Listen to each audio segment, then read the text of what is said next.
odds on it. There's real odds on who will take the first snap for the Browns in the regular season week 1. Here it is. We'll listen to the odds, and I'll make my pick. Browns week 1 starting quarterback. Do we know who they're playing week 1 yet? We haven't got the schedule roll out. No, we have not. We got the schedule release on Thursday. Perfect. Okay. They told us May 14th we're going to find out who the Browns play week 1. Wow. We're going to keep us waiting on bated breath. Woo! Is that the phrase, bated breath? Sure. Who cares? They actually listed Deshaun Watson as the biggest underdog. Plus, or 18-1. Yeah, because he's hurt. So exactly. It's not happening. But you can still bet on it. Maybe we have a medicine miracle that Deshaun Watson suits up week 1 and plays the first snap. Yeah. Last time I heard about a medical miracle, it was Damian Lillard, and now he's out for the next year and a half. So, the next biggest odds are plus 650. Okay, can I guess who this is? Sure. So, plus 650. The person who they have the least amount of capital in is Shedeur Sanders, but I would have to assume people are going to assume that Shedeur, who was used to be, he's a highly touted prospect at one point. You know what? Kenny Pickett. Sorry. We have buttons for that. No.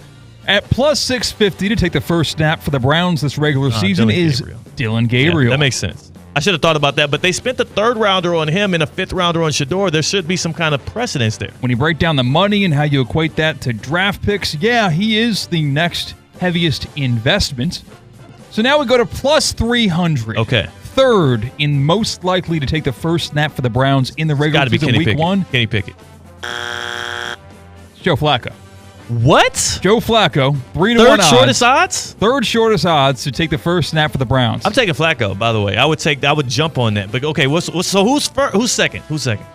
The second most likely to take the first snap at quarterback for the Browns in week 1 is Shedeur Sanders at plus 225. So that means the most likely, according to the odds makers, which they know things and they're pretty smart. They're the reason why there are skyscrapers in Vegas. There's not. The casinos are in Vegas. Right. They know things, and they say Kenny Pickett plus 120. Almost a coin flip that Kenny Pickett will start for the Browns to start the regular season. Wow. Okay. So those are the odds. Shedeur, the second shortest odds, and then Kenny Pickett's number 1. So Joe Flacco is 3rd? Mm-hmm. They also do some little math where there. Shedeur Sanders is 3 times as likely to start week 1 than Dillon Gabriel. Even though Shedeur was picked in the 5th round, right. Gabriel picked in the 3rd.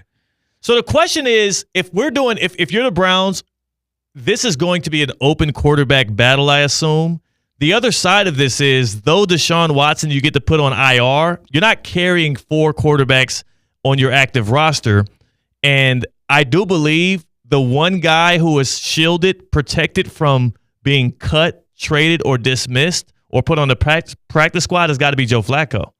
Like, he's going to be on your active roster, in my opinion. He's on that roster for a reason. Yeah.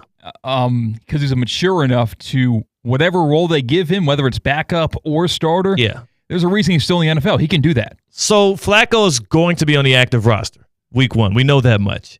The question is, between Shedeur, Dillon Gabriel, and Kenny Pickett, who will be joining him, and do they have 3 quarterbacks on the active roster, or do they go with 2 and have one as the emergency starter?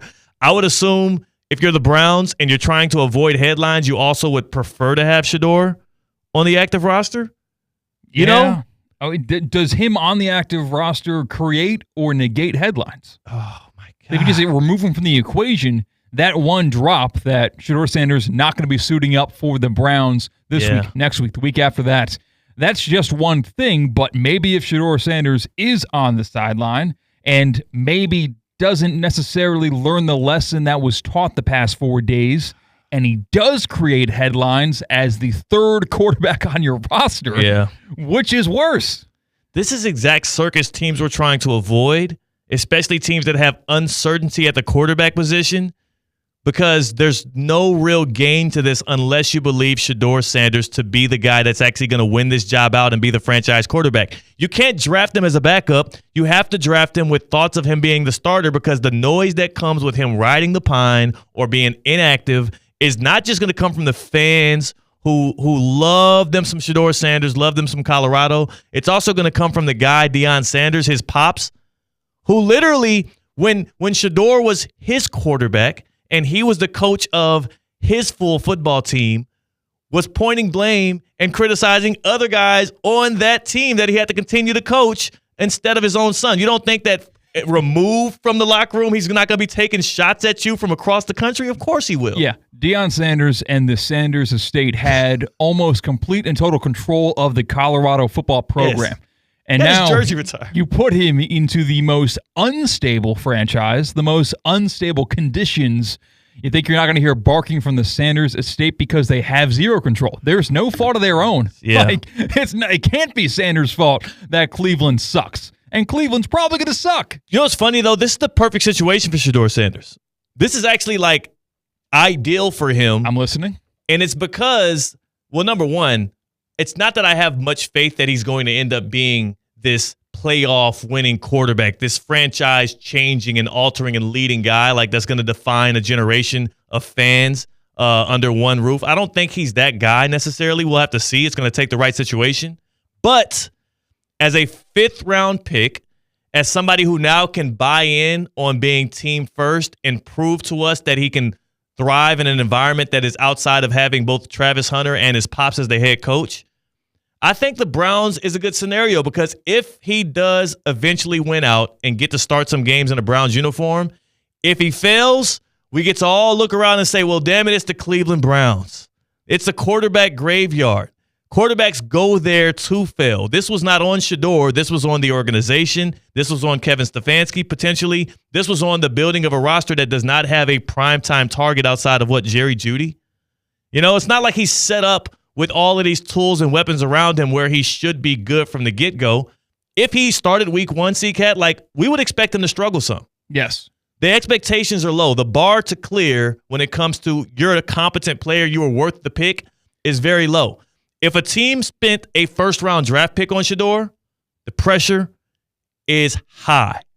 He would have an enormous amount of eyes and attention, and the bar to clear for us to say, hey, this was worthwhile, this was a successful pick, he is a good enough quarterback, will be much higher than what it is now that he's a 5th-round draft pick. Plus, I do like the fact that he's going to a quarterback whisperer in Kevin Stefanski and not somewhere where you have to guess and, not guess, but where you're going to be not necessarily prioritized by the person with the main headset. Like Stefanski, if Shedeur wins out the job, Stefanski is going to be speaking to and directly pouring into Shedeur in a way that you might not get elsewhere if you're with a coach that is more focused on other things and you don't have that offensive guru in-house. I think he could succeed here because success does not look like winning playoff games or whatnot. Success looks like looking competent on the field, and all he got to do is beat out freaking Dillon Gabriel and Kenny Pickett for the job. I think he can make it happen. But isn't this everything that was wrong with the lead up to the draft for the Sanders camp? Is all about perception and how it looks, not actual tangible specs of winning and losing and being somebody you want in the locker room. That's what they built, though. That's the ecosystem they built. Usually it's good when you are drafted later because you go to a more functional, a win-now organization. You get the exact opposite of that, and you got embarrassed by going in the 5th round and not an early round. So this feels not like a good situation for Shedeur Sanders. He's won over a lot of people, though. He's become a sympathetic figure, a martyr of sorts because of the prank calls, because of the fact that people feel like he is now being ostracized by the NFL. They think owners are colluding over a 5th-round pick. He's winning over fans. Sure. For the PR department, for Shedeur Sanders. This is perfect for Shedeur. They got to pivot away from the word legendary and maybe some other don't doubt me. No. He's sticking on legendary. I don't think we're moving him off of that. Okay. I do think it's a little corny. It's good for the branding, right? It's great for the branding, but for the football player and for someone, if I was greatly buying into the stock of Shedeur Sanders, I'm not optimistic on the next 5 years of his career. No. I'm more optimistic on his career now than I was pre-draft. Because here's the issue. If he goes in the top 5, if somebody trades up in the 1st round and goes and get him, if the Steelers would have picked him, he would have been judged based on those first 2 years of his career with a heightened level of intensity, and it would have been his fault. If it didn't work out in Pittsburgh and Shedeur was the guy that they picked at 21 overall,